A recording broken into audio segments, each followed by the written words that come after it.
Sholom Rubashkin, an Iowa kosher meatpacking executive, had his 27-year prison sentence commuted by President Trump. Matthew Putney, The Courier, via Associated Press. President Trump on Wednesday commuted the prison sentence of Sholom Rubashkin, whose Iowa meatpacking plant was the target of a huge immigration raid in 2008, and whose 27-year prison sentence angered many Orthodox Jews. Mr. Rubashkin made national headlines 9 years ago after federal agents arrived by helicopter at the agri-processes plant in Postville, Iowa, and detained nearly 400 undocumented immigrants, including several children, who were working there.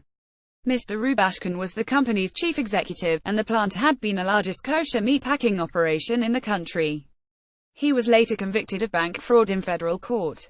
Many Jewish leaders have rallied behind Mr. Rubashkin, whose treatment they said was unfair, perhaps even anti-Semitic, and whose sentence they considered unduly harsh and out of line with what other white-collar criminals received. Mr. Rubashkin had tried for years to get a reduced sentence, but was repeatedly turned down by the courts. Rubashkin has remained strong throughout his ordeal and convinced he would eventually obtain justice, said Guy R. Cook, the lead trial lawyer for Mr. Rubashkin, in an email on Wednesday night. Rubashkin and his family are overjoyed he is free and will be reunited with them.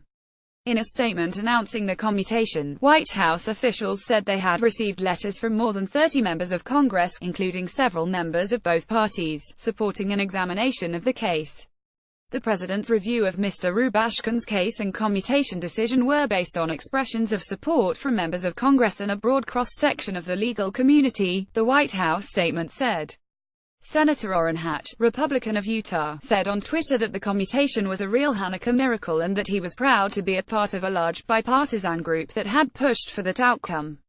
Mr. Trump's decision was not a pardon, and Mr. Rubashkin, who had been imprisoned in Otisville, NY, must still pay restitution and complete a term of supervised release. The commutation came after years of lobbying by a number of prominent lawyers and politicians who considered the sentence a miscarriage of justice. Alan M. Dershowitz, an emeritus law professor at Harvard and a noted author, said he had been working on the case for about 5 years and had personally asked Mr. Trump to consider commutation.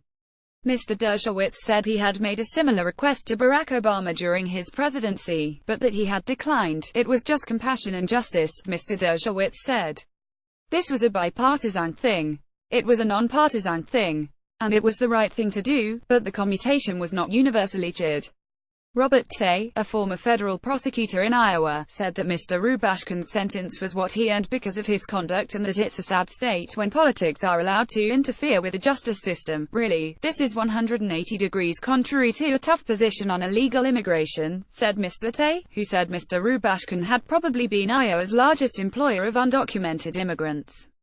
The high-profile immigration raid eventually led to the closure of the meatpacking plant in tiny Postville, which had become an unlikely hub of Orthodox Jewish life in the Midwest.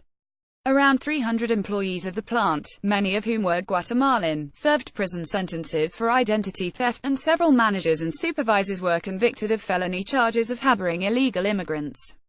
The immigration-related charges against Mr. Rubashkin were dropped after he was convicted of fraud. Prosecutors in his case said he had fabricated collateral for loans, causing the banks to lose more than $26 million.